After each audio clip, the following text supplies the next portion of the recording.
जय हिंद। देखिए, ईरान पर अभी इजराइल और अमेरिका का जो हमला है, इस हमले के पीछे क्या कारण है और ईरान कैसे इतना तेजी से जवाब दे पा रहा है। और ईरान को ये लोग जो वेनेजुएला समझे थे वो वेनेजुएला नहीं निकला।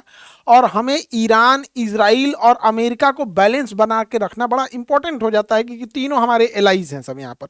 देखिए, ये सारा झगड़ा जो है ना, वो अमीर बनने का है कि हम कैसे अमीर हों। सोचिए कि दुनिया सांस लेती है और सांस बनाने का कंट्रोल आपका आपके पास हो जाए। सोचिए कि अगर दुनिया पानी पीती है और केवल पानी आप बनाए, तो आप दुनिया के कितने रईस इंसान होंगे। तो अमेरिका यही चाहता है। टेक्नोलॉजी अमेरिका के पास है। आज सोशल मीडिया देखिए, गूगल देखिए, फेसबुक देखिए, ट्विटर देखिए, इंस्टा देखिए, सारा अमेरिका के पास है। तो जो दुनिया यूज करती है वो अमेरिका कंट्रोल करता है। टेक्नोलॉजी अमेरिका कंट्रोल करता है। हथियार अमेरिका कंट्रोल करता है। एक और चीज है जो पूरी दुनिया यूज करती है, वो पेट्रोल। पेट्रोलियम पूरी दुनिया यूज करती है। इसे समुद्र या जमीन से निकाला जाता है। आज देखिए, पूरी दुनिया में जितनी जहाजें उड़ रही हैं, ये पूरी फ्यूल यूज करती है, और ये बहुत ज्यादा फ्यूल यूज करते हैं सब। दुनिया में जितने भी ट्रेनें चल रही हैं, सड़कों पे गाड़ियां चल रही हैं, ये सारे फ्यूल से यूज करते हैं। सोचिए, अगर इस पे कंट्रोल जिस देश का हो जाएगा, वो देश कितना अमीर हो जाएगा। अमेरिका इसी तेल पे कंट्रोल करना चाहता है। जो भी तेल उत्पादक वाले देश हैं, उनको ये मार के खत्म कर देगा, या तो उनके तेल पे अपना कंट्रोल करेगा। देखिए कैसे लीबिया मार के वहां का तेल ले गया, सीरिया मार के वहां का तेल ले गया, इराक मार के वहां का ले गया, अभी इराक का है। बाकी जो अरब देश है, जो अमेरिका से नहीं लड़ सकते, वो जी हजूर में। जैसे कैसे छक्का मारा जाता है, चौका मारा जाता है, तो चीयर गर्ल्स होते हैं, ऐसे ऐसे नाचता है। तो बाकी अरब देशों को उसी टाइप का बना दिया है वहां पे, इससे ज्यादा कुछ नहीं। तो अमेरिका तेल पे कंट्रोल करता है। इसके अलावा आप तेल का पैसा अमेरिका को रुपया में नहीं दे सकते। अगर जिस दिन रुपया में दिए, उस दिन हमला कर देगा। आपको पैसा डॉलर में देना है।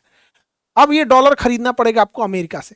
सपोज कीजिए कि अगर हम लोग ऐसा मैंडेटरी हो जाए कि हम जो भी अंतर्राष्ट्रीय व्यापार करेंगे, वो पाकिस्तानी मुद्रा में करना पड़ेगा, तो हमें पाकिस्तान के आगे झुक जाना पड़ेगा, क्योंकि मुद्रा वो कंट्रोल कर रहा है। अगर हमें दुनिया में ऐसा रूल हो जाए कि कोई भी दुनिया अगर कोई भी व्यापार करती है, सिंगापुर रूस से खरीदे, जापान चाइना से खरीदे, जर्मनी अमेरिका से खरीदे, दुनिया में कोई खरीदे, लेकिन जो ट्रांजेक्शन होगा वो रुपया में होगा, तो हम कितने अमीर हो जाएंगे। तो अमेरिका ये दो नीति अपनाता है कि पेट्रोल हमसे खरीदो और पैसा तुम्हारे बाप देंगे, डॉलर में देंगे।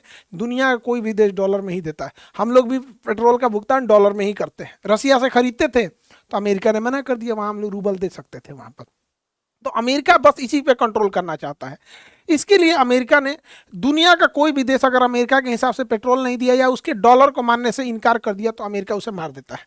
चाहे वो सद्दाम हुसैन हो। इन पे झूठा आरोप लगाया कि परमाणु बम है, लेकिन कोई परमाणु बम नहीं था, मार दिया।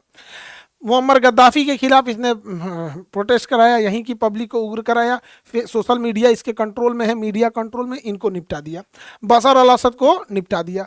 मादुरो को वेनेजुएला से रात 2 बजे इनको इनकी पत्नी सहित किडनैप करके उठा के ले गए। चलो, दुनिया देख रही है, कुछ नहीं कर सकती कि है।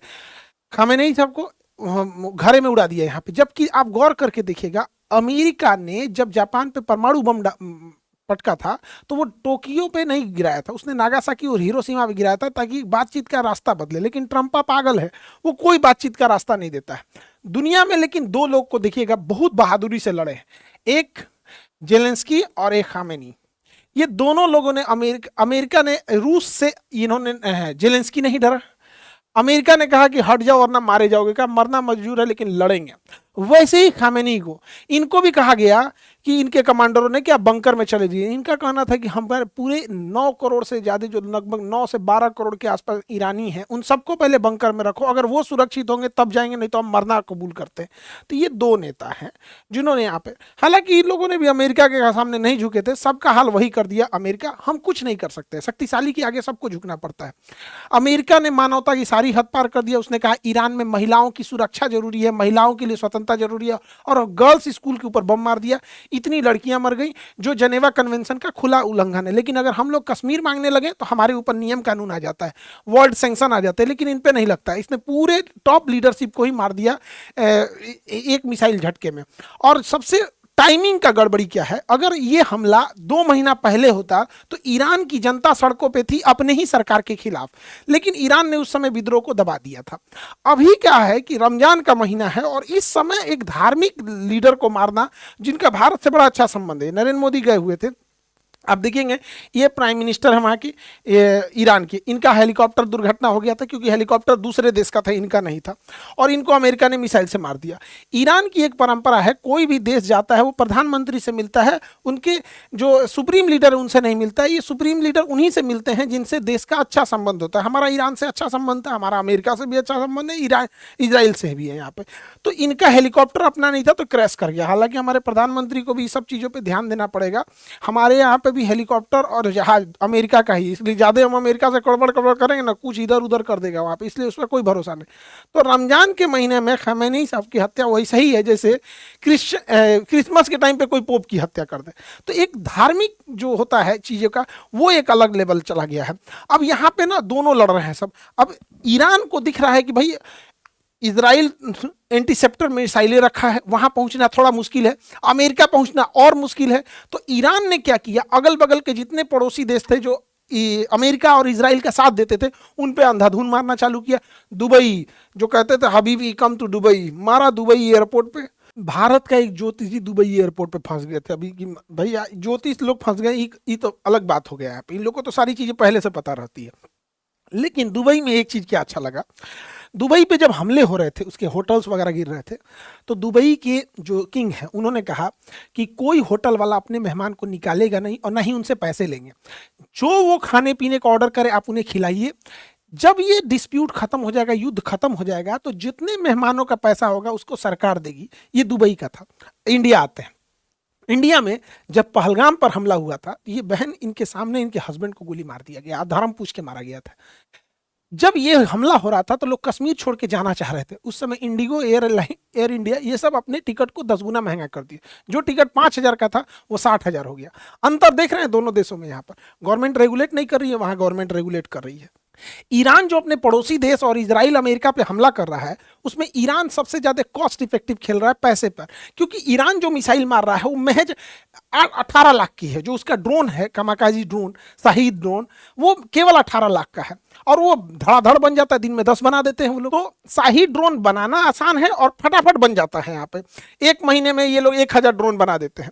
जबकि उसे काउंटर करने के लिए जो मिसाइल अमेरिका छोड़ रहा है, काउंटर मिसाइल, पैट्रियट मिसाइल या थर्ड मिसाइल, वो 36 करोड़ की है। और इसके अलावे अमेरिका के पास इस मिसाइलों की बहुत भारी कमी है, क्योंकि ये मिसाइलें साल में 600 से 800 मिसाइल ही बना सकते हैं। ये साल में जितनी मिसाइल बनाएंगे वो महीने में उतना ड्रोन बना देगा। इनका 36 करोड़ जा रहा है, उसका 18 लाख जा रहा है। इसके अलावे अमेरिका के ज्यादातर एयर डिफेंस गजा की लड़ाई में इजराइल को बचाने में खर्च हो गए। इसके अलावे यूक्रेन लड़ाई में यूक्रेन को देने में खर्च हो गए जो रूस से। तो अभी उसके पास स्टॉक पाइल की कमी है। और साथ ही ईरान है, इतना प्रेसिजन हमला कर रहा है। ये इतना बड़ा इसका नेवल बेस का ड्रोन था जो बैलिस्टिक मिसाइलों को रोक सकता था, पता कर लेता था पहले, जिससे कि काउंटर करना इजी होता। उड़ा दिया यहाँ पे उसका। ये 5000 से किलोमीटर से ज़्यादा निगरानी रखने वाला ये रडार था, जिसकी कीमत 7000 करोड़ से ज़्यादा थी। अभी की इसकी कीमत लगभग 10,000 करोड़ है, लेकिन जब ये लगा था तो 7000 करोड़ का है। उसको मार के गिराया ये 18 लाख से। इससे अमेरिका की घनघोर बेइज्जती, एकदम गाढ़ा बेइज्जती। अमेरिका कहता हमारा डिफेंस बहुत तगड़ा है, हम लोग को बहुत महंगा महंगा हथियार चिपकाता है, जबकि हमारा 80% से ज़्यादा हथियार रसिया लेवल का है, रसिया का बना हुआ है। वो सस्ते भी होते हैं, रिलायबल भी होते हैं। तो अमेरिका को इस बार इसने बहुत बढ़िया से धो दिया यहाँ पर। अब ईरान ने क्या किया, यहाँ से एशिया का 80% तेल यहीं से जाता है। ये पतले रास्ता को कहते हैं हॉर्मुज। यहाँ पर ईरान ने क्या किया, यहाँ से कोई तेल टैंकर को जाने ही नहीं दे रहा है, क्योंकि चीन इसका खुल के मदद किया है। तो चीन के टैंकर को जाने दिया है, पाकिस्तान के टैंकर को जाने दिया है, कुछ कुछ टैंकरों को जाने दिया, मेनली चीन के टैंकरों को जाने दिया है। यहाँ पे इस बैला को पूछता कौन। ईरान क्या कर रहा है, यहाँ पे जितनी भी ऑयल टैंकर जा रही हैं उनका जीपीएस या तो उनका जीपीएस ब्लॉक कर दे रहा है या इंटरनेट स्पूफिंग कर दे रहा है। उनको पता ही नहीं चल रहा है, वो गोल गोल घूमने लग रहे हैं। जैसे आप जब आसमान या समुद्र में रहते हैं तो उसमें दाहिने बाएं कुछ समझ में नहीं आता, चारों नीला नीला दिखता है, हमारा जीपीएस ही बताता है। तो उन्हें जाना है आगे, बोल देता है बाहें जाने के लिए। तो यहाँ से जहाजें ब्लॉक हो गई हैं, जिस वजह से पूरी दुनिया में एनर्जी शॉर्टेज देखा जा रहा है। और यूरोप वगैरह में 50% से ज़्यादा ऑयल और गैसेस के प्राइस बढ़ गए हैं। अब हमारे लिए भी ये दिक्कत है, क्योंकि हमारे पास स्ट्रेटेजिक रिजर्व जो है वो केवल 45 दिन का है। यानी अगर हमारे पास जो बाहर से फ्यूल लगाना बंद कर दे तो 45 दिन में हमारे यहाँ की पूरी पेट्रोल बंद हो जाएगी। तो सड़कों पे जितनी गाड़ियां देख रहे हैं ना, कश्मीर से कन्याकुमारी तक ठप, हवाई जहाज ठप ट्रेन ठप, तो पेट्रोलियम बहुत जरूरी है, हमारे पास केवल 45 दिन का है। और अमेरिका ने जब इस पे इसने बैन लगाया हार्मुज जल संधि पे, तो हमारे यहाँ तेल के प्राइसेस बढ़ गए। अब यहाँ अमेरिका ने भारत को बड़ा बेइज्जती वाला शब्द बोल दिया। अमेरिका का एक 2 कौड़ी का आदमी है, ट्रेजरी सेक्रेटरी, ये क्या बोलता है कि जो तेल के प्राइस बढ़े हैं तो भारत को दिक्कत ना हो, इसलिए भारत को ये परमिशन दे रहा है। पढ़िए इसका, यहाँ पर क्या कर रहा है, यहाँ पे to enable oil to keep flowing into the global market, the Treasury Department is issuing a temporary 30 days waiver मतलब 30 डेज की अनुमति दे रहा है, allow Indian refineries। सोचिए ये 30 डेज के क्या शब्द का यूज किया, allow Indians to purchase Russian oil, मतलब ये हमें अलाउ कर रहा है कि हम रसिया से तेल खरीद ले। मतलब आप समझिए हम इंडियंस को ये अमेरिकन कितने बुरी तरह से हेमिलिएट कर रहे हैं सर। और भारतीय मीडिया दिखा रही है कि अमेरिका ने रूस को छूट दिया है कि तुम भारत से तेल खरीद सकते हो। इन नचनियों को क्या जाता है, इनको पैसा दीजिएगा तो कहीं नाच देंगे सब यहाँ। ऐसा नहीं है, 2020 में हम एक वीडियो बनाए थे, उसमें हमने कहा था कि भारत को कम से कम 6 महीने का तेल रखना चाहिए। अभी वर्तमान समय में भारत केवल 1.5 महीने का रखता है, 45 दिन का। और आपको विश्वास ना हो तो आप देखिएगा, 30 अप्रैल 2020 को हमने एक वीडियो बनाया था, आज से 6 साल पहले बनाए थे, और उसमें हम बताए थे कि उस समय लॉकडाउन लगा हुआ था, पेट्रोलियम के प्राइस बहुत कम थे। अगर हम लोग के पास 6 महीना रखने की व्यवस्था होती तो आज हम लोग को कोई टेंशन नहीं है, हार्मुज बंद हो जाए, कुछ भी बंद हो जाए, ईरान बंद हो जाए, अरब बंद हो जाए, वेनेजुएला, 6 महीने का स्टॉक पाइल है। लेकिन हम लोग के पास अभी भी 45 दिन का। 6 साल में नहीं सुधर पाया, यहाँ पे क्या सुधरेगा।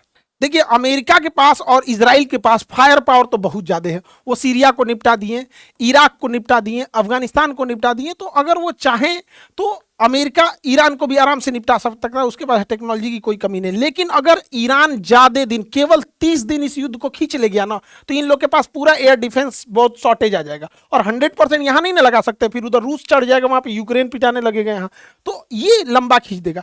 लेकिन अगर ईरान ध्वस्त हुआ तो ये लोग ईरान की धज्जी उड़ा देंगे, उसको तहस नहस कर देंगे ईरान को, जैसे अफगानिस्तान को किए, सीरिया को किए, इराक को किए। हमें क्या दिक्कत हुआ देखते चलिए एक एक करके। जब अमेरिका इराक से गया तो यहां एक आतंकवादी पैदा कर दिया, आईएसआईएस। यहां पर ये अमेरिका जहां से जाता है वहां एक आतंकवादी छोड़ेगा या तो देश का टुकड़ा करेगा। जैसे अंग्रेज हमें छोड़ के गए सब, तो पाकिस्तान पैदा किए सब, पाकिस्तान डेली आतंकवादी पैदा करता। उसी तरह अमेरिका जैसे अफगानिस्तान खाली किया, तालिबान पैदा कर दिया। तो हमारे लिए दिक्कत हो जाता है। अमेरिका चूंकि इतनी दूरी पे है, उससे लड़ेगा वही जिसके पास मजबूत नौसेना हो और बड़ी वायुसेना हो, तो आतंकवादी उनसे नहीं लड़ पाए। लेकिन यहां पे जब वो जाएगा तो सोचिए, अगर वो देश जो यहां पे रहने वाला है, एक इंसान को कैसा लगेगा कि उसके सुप्रीम लीडर को कोई बम से मार दे, या उसके प्राइम मिनिस्टर को कोई मार दे, उसके थल सेनापति, नौसेना पर सबको मार दे, तो कोई ना कोई इंसान तो इसका बदला लेगा। कोई भी इंसान, हम श्रीलंका के राष्ट्रपति को मार देगा, वो भी बदला लेगा। वेनेजुएला का इंसान क्या अमेरिका को अच्छा बोलता होगा? नहीं। अब क्या है कि आईएसआईएस हथियारों से लड़ रही थी, तालिबान हथियारों से लड़ रहा था, लेकिन अब जो है आतंकवादी भी अपडेट हो जाएंगे सब। उसरे कोई ऐसा केमिकल बना दे जो गाड़ियों के धुआं में डाल दे, गाड़ियों की टंकी में वहां पेट्रोल के साथ धुआं लेके उड़ जाए, पूरे मोहल्ला साफ कर दे सब। सोच रहा यूरेनियम अगर उनके हाथ में लग गया तो यूरेनियम को अगर वो नदी, नहर या कहीं डाल दे और वो खेती में आ जाए तो लाखों लाख लोग को मार सकता है। कोई बायोकेमिकल हथियार बना ले, जैसे इबोला, कोरोना, इस टाइप के। तो अब आतंकवादी पहले हथियार उठाते थे, जैसे जैसे सेना और ये चीजें एडवांस होंगी, जैसे हम हथियार थे तो आतंकवादियों के पास भी हथियार था, अब हमारे पास ड्रोन है तो आतंकवादियों के पास भी ड्रोन होगा। तो अमेरिका पूरी दुनिया में तांडव मचाएगा और हम लोग को भुगतना पड़ेगा।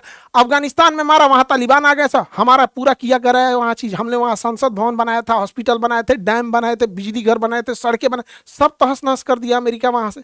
ईरान कुछ दिन के अंदर ये जो इंटरनेट केबल है, ये इंटरनेट केबल को अगर समुद्र से काट देगा ना तो बहुत भारी नुकसान हो जाएगा, इंटरनेट स्लो डाउन हो जाएगा। लेकिन युद्ध किस पैमाने पर जाएगा किसी को नहीं पता चलता है। लेकिन ईरान जो है, ईरान के ऊपर ना एक अलग डिजाइन का एक मनोवैज्ञानिक दबाव बना रहा है सब। कह रहा है कि ईरान में महिलाओं की स्थिति ठीक नहीं है, महिलाओं की स्थिति ठीक नहीं है। ईरान के ऊपर महिलाओं की स्थिति पे आरोप कौन लगाए? एप्स्टीन फाइल में उघारे घूमने वाला सब। एप्स्टीन फाइल में छोटी छोटी 3-3 साल की लड़कियों का रेप करने वाले, उनके प्राइवेट पार्ट में कोल्ड ड्रिंक पी के बता हुआ बोतल डाल के उसको मार डालने वाले, ये एप्स्टीन फाइल वाले लड़कियों को काट के खाते थे। पिज्जा का मतलब होता था छोटी उम्र की लड़कियां जो 4 4 साल 5 साल की लड़कियां जिनका रेप करना होता था, ये लोग बोलते थे पिज्जा आ गया है। तो ये लोग ईरान में महिलाओं के ऊपर उंगली उठा रहे हैं, जबकि वहां लिटरेसी रेशियो 90% है। एजुकेशन के मामले में 90% लिटरेसी रेशियो। इनका कहना है अमेरिका वालों को कि यहाँ इनके ऊपर हिजाब ठीक नहीं है। तो भैया अरब में भी हिजाब पहने जाते हैं, तो अरब पे थोड़ा बोल के देखो तो, सऊदी अरब पे, क्योंकि सऊदी अरब तुम्हें पेट्रोल दे रहा है तो इसलिए सब चंगासी, सऊदी अरब से ठीक ठाक है तो सब, ये डबल स्टैंडर्ड है। माने ईरान में वहां दिक्कत हो। अमेरिका का कहना है ये हिजाब गड़बड़ है, ऐसे उघारे घूमो जैसे अमेरिका में घूमते हो। तो अमेरिका वालों का कहना है कि हम उघारे घूम रहे हैं तो ठीक है, अपना जिसका इसका ये कल्चर है, अमेरिका का ये कल्चर है। लेकिन कोई आज तक सुने है कि उघारे घूमने वाला का कल्चर गड़बड़ है? तो अपने अपने पे थोपेंगे सब। लेकिन अगर हिजाब पे भी बोलना होगा ना, ये अरब पे नहीं बोलेंगे। लेकिन अगर आज अरब तेल देना बंद कर दे, या आज अरब ये कहे कि हम डॉलर के जगह अपने रियाल में व्यापार करेंगे, आज वहां पे भी दिक्कत हो जाएगा। तो अमेरिका वाले क्या होते हैं सब, हम लोग के ऊपर थोपते हैं, ऐसा करेगा जैसे लगेगा एहसान कर रहे हैं। तो इनके ऊपर पूरी कंट्रोल्ड है। तो ये एप्स्टीन फाइल में लड़कियों का मांस खाने वाला, उघारे घूमने वाले सब अब ये दुनिया में डिसाइड करेंगे कि महिलाओं का एजुकेशन कहाँ है, जहां पे ईरान में इन्होंने महिलाओं के स्कूल पे बम्बार्डमेंट कर दिया है। देखिए इजराइल का प्लान सिंपल सा है, देखते एक एक करके। इजराइल यहाँ पे 1948 में जैसे इधर 1948 में इधर इजराइल बनता है और 1947 में यहाँ पाकिस्तान बनता है। अब अरब वालों का कहना है कि इजराइल का बनना गलत है, तो सोच रहा पाकिस्तान का बनना कहां से सही है। अरब वालों का कहना है कि फिलिस्तीन को तोड़ के इजराइल बनाया गया। ठीक है, इजराइल यहाँ 2000 साल पहले था, तो भैया 2000 साल पहले भारत में केवल आदिवासी, द्रविड़ और दलित रहते थे। 2000 साल बाद यहाँ पे आर्यन आए, फिर मुगल्स आए, फिर दिल्ली सल्तनत आए, फिर अंग्रेज आए। तो 2000 साल पहले की बात है। 1948 में यदि फिलिस्तीन को तोड़कर इजराइल बनाना गलत है, तो 1947 में इंडिया को तोड़ के पाकिस्तान बनाना कैसे सही है? दोनों गलत है यहाँ पे। लेकिन दुनिया अपने हिसाब से चलती है, जिसको जहां जहां ठीक लगता है वहां ठीक है। हम तो यही कहते हैं भैया दोनों खत्म। भैया अगर फिलिस्तीन को उसका जमीन लौटाओगे तो हम हिंदुस्तानियों को हमारा पाकिस्तान लौटाओ, पाकिस्तानियों को भगा दो वहां पे। लेकिन दुनिया में अपना अपना नजरिया है यहाँ पर। पहले यहाँ पर था 48 में, इजराइल धीरे धीरे धीरे एक्सपेंड करते करते करते इजराइल अब यहाँ आ गया। ये छोटा सा एरिया गाजा है, इसे कहते हैं वेस्ट बैंक, फलस्तीन गायब। अब ये वेस्ट बैंक को भी ये लोग खत्म कर देंगे, वेस्ट बैंक को यहाँ से उजाड़ देंगे। और यहाँ से वेस्ट बैंक को ये लोग क्या करेंगे, ये सोमालिया है, यहाँ पर वेस्ट बैंक में इतना बम्बार्डमेंट करेंगे लोग कि या तो जिंदा रहो या तो फिर सोमालिया में चले जाओ। सोमालिया में ये लोग घर और बना के भी दे देंगे और कहेंगे हम पैसे भी देंगे। जब ये सबको यहाँ शिफ्ट कर देगा, पैसा देना बंद, सोमालिया में वैसे कोई गरीबी भूखमरी है वहां पे, और यहाँ गजा में एक अलग से एक शहर बसा देंगे जहां पर ये इजराइल के मिलिट्री और पुलिस वाले जो रिटायर होंगे उनको यहाँ घर दिया जाएगा। ये हम लिख के देते हैं, अगले 3 साल में हो जाएगा। नहीं यकीन है अलग बात है। वहां पर इजराइल इसको बनाना चाह रहा है, इजराइल ग्रेटर इजराइल बनाना चाह रहा है। इजराइल पहले यहाँ सीरिया को ले जाएगा, फिर आधा इराक ले जाएगा, आधा सऊदी अरब ले जाएगा और इधर मिस्र का ये एरिया ले जाएगा। ये पूरा बना के ग्रेटर इजराइल बनाएगा। यहाँ पर अभी फिलहाल में एक ईरान में क्षमता थी जो इसे रोक सकता। बहुत जल्दी ये लोग ईरान को न्यूट्रलाइज कर देंगे। हालांकि ईरान बहुत ज्यादा रेजिलियंस और बहुत ज्यादा काउंटर अटैक कर रहा है, जितना ये लोग अंदाजा नहीं लगाए थे उस हिसाब से। लेकिन अगेन क्योंकि फिर क्या है कि अमेरिका अगर हारने लगेगा या इजराइल लगेगा तो अभी उसके साथ 31 गो नाटो वाला उठ के आ जाएगा। हालांकि स्पेन ने विरोध किया है कि वो नहीं आएगा इसमें। हमारा ईरान से भी अच्छा संबंध है, इजराइल से भी। इजराइल हमें हथियार देता है और इजराइल अभी लेटेस्ट न्यूज में एक तो पता नहीं कौन बोल रहा था इजरायली कि हम 1 बिलियन 140 करोड़ इंडियन की रक्षा करेंगे और उन्हें एयर डिफेंस बेचेंगे। अरे ससुरा तो रही आयरन डोम मत बेचना, ये आयरन डोम जो है बड़ी महंगा है। इससे अच्छा तो हमारा आकाश तीर है। अभी ऑपरेशन सिंदूर के दौरान आकाश तीर ने एक को पाकिस्तानी जहाज को एंटर नहीं देने, तुर्की वाले को मार के उड़ा दिए थे। हम लोग का आकाश तीर बढ़िया है, ई ना कि ससुरा चिपका दे यहाँ पे आयरन डोम, बड़ी महंगा है और ये ना मतलब लो एल्टीट्यूड को मारने के लिए। हाँ आयरन बीम अच्छा है, आयरन डोम से ज्यादा अच्छा आयरन बीम है, ये बहुत सस्ता पड़ता है। अगर इजराइल ये देता है तो ठीक है, एकरा से अच्छा हम लोग का फिलहाल आयरन आकाश तीर है। क्योंकि इजराइल जो है ना डेंस पॉपुलेशन वाला, हम लोग का इंडिया का ज्योग्राफी अलग है, तो हथियार जो होते हैं ना मौसम, ज्योग्राफी, दुश्मन हर चीज के हिसाब से वेरी करने लगता है। आयरन बीम लेना चाहिए इंडिया को, आयरन डोम के तुलना में ज्यादा अच्छा है। अब हमें ऐसा लगता है कि इजराइल हमेशा ही हमारा साथ देता है, नहीं। देखिए इजराइल का नेचुरल दुश्मन पाकिस्तान है, तो जब जब हमारी दुश्मनी पाकिस्तान से होगी वो हमारा साथ देगा। लेकिन इजराइल का दोस्त चाइना है, चाइना के मैटर पे वो इंडिया का साथ नहीं देगा। आपको अगर विश्वास नहीं होगा तो समझिएगा ध्यान से, ये इंडिया है, इंडिया में ये एरिया पाकिस्तान ने कब्जा किया है, ये एरिया पाकिस्तान ने किया पीओके। इजराइल कहता है कि पीओके गलत किया पाकिस्तान ने कब्जा करके, पीओके इंडिया का होना चाहिए। पीओके किसका होना चाहिए? इंडिया का। लेकिन यही इजराइल जब बात करते हैं चाइनी अक्साई चीन को, जिसे चाइना ने 1962 में कब्जा कर लिया था, टोटल कश्मीर का 10% है, तो चाइना इजराइल कहता है कि नहीं नहीं नहीं, ये विवादित एरिया है, हम ये नहीं कह सकते कि इंडिया का है। इसमें सोचिए एक ही जगह है जो पाकिस्तान से, उसमें इजराइल क्या कहता है कि वो इंडिया का है, लेकिन ये वाला कहता है कि नहीं नहीं नहीं, अब इसमें इंडिया और चाइना के बीच में डिस्प्यूटेड है। आप लोग समझिएगा, चाइना के मैटर में इजराइल साथ नहीं देगा। हाँ देखिए, हथियार बेचना, टेक्नोलॉजी देना वो अलग चीज है, लेकिन जो खुल के साथ देना होता है वो पाकिस्तान पे देगा, चाइना पे नहीं देगा। 2020 याद कीजिए, गलवान घाटी, ये हमारे कर्नल संतोष बाबू है।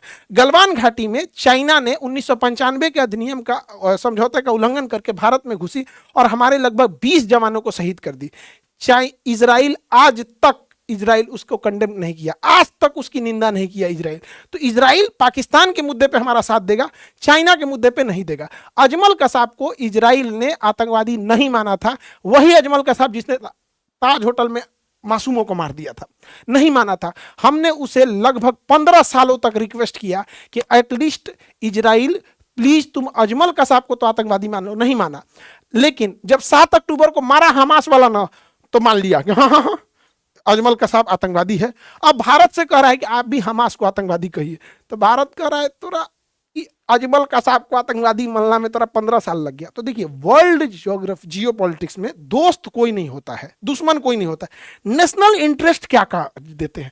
वही इजराइल पाकिस्तान के मैटर पे हम भारत के साथ है, लेकिन चाइना के मैटर पे मोए मोए कर देता है। आपको हम एग्जाम्पल दे दिए, आपको विश्वास नहीं होगा, आप देखिएगा।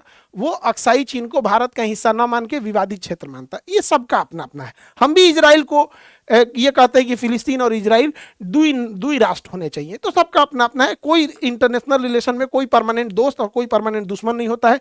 ईरान ने भी भारत को चाबहार बंदरगाह दिया था। चाबहार बंदरगाह ईरान ने चाइना से लड़ के दिया था।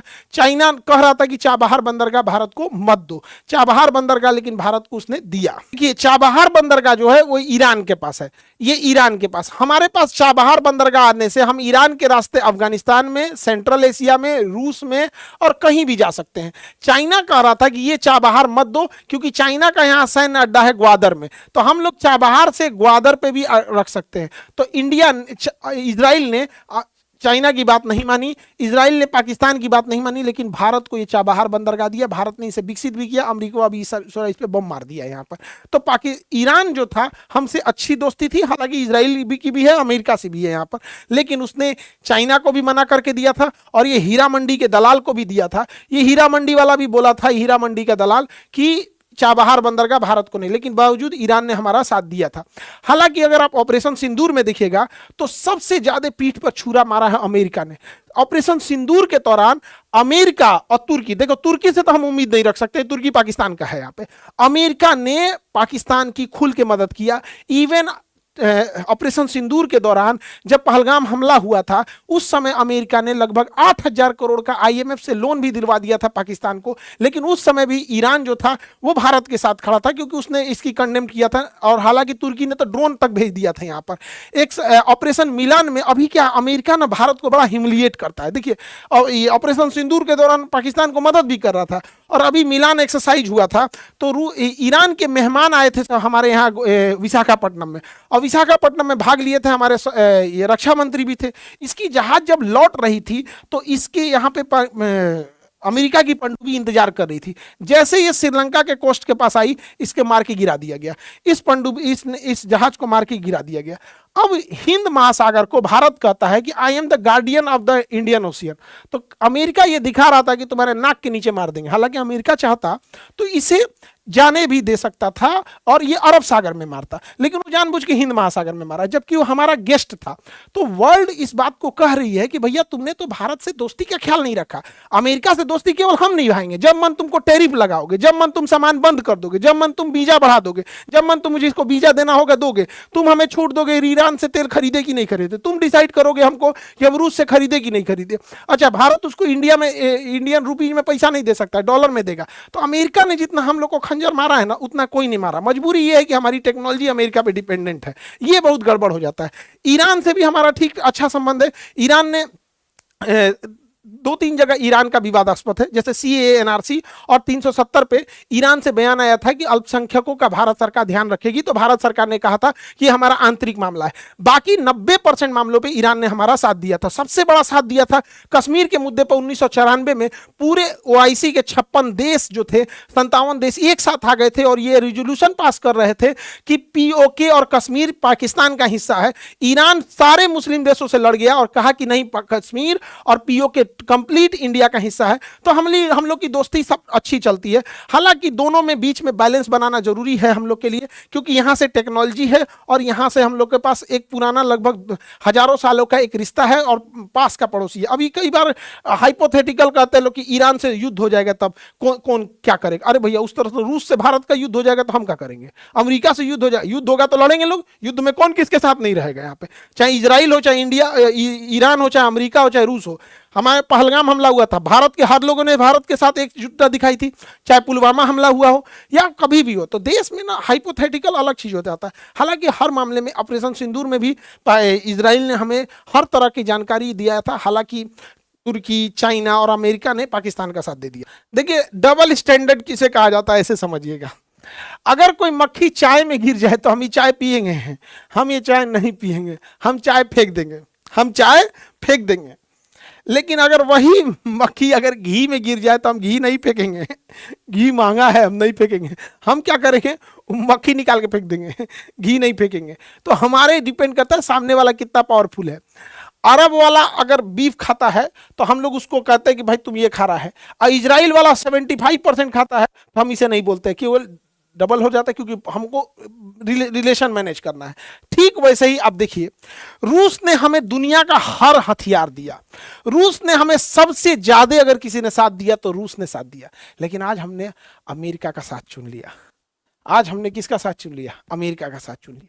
तो हम रूस से अब थोड़ा बहुत अपने रिश्ते को कम कर चुके हैं। रूस से पेट्रोल लाना कम कर दिए, उससे हथियार।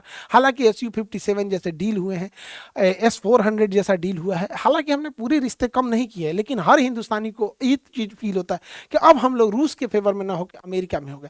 ठीक वैसे ही हम लोग के लिए ईरान और इजराइल था। तो चूंकि इजराइल के पास टेक्नोलॉजी, पैसा, ये सारी चीजें था, ईरान को इन्होंने पैसे से बहुत कमजोर कर रखा था। हालांकि हमें इन सब में बैलेंस लेके चलना है। आप गौर करके देखिएगा, इंडियन फॉरेन पॉलिसी वो रूस, अमेरिका, इजराइल, ईरान सबको बैलेंस लेके चलने का प्रयास करता है।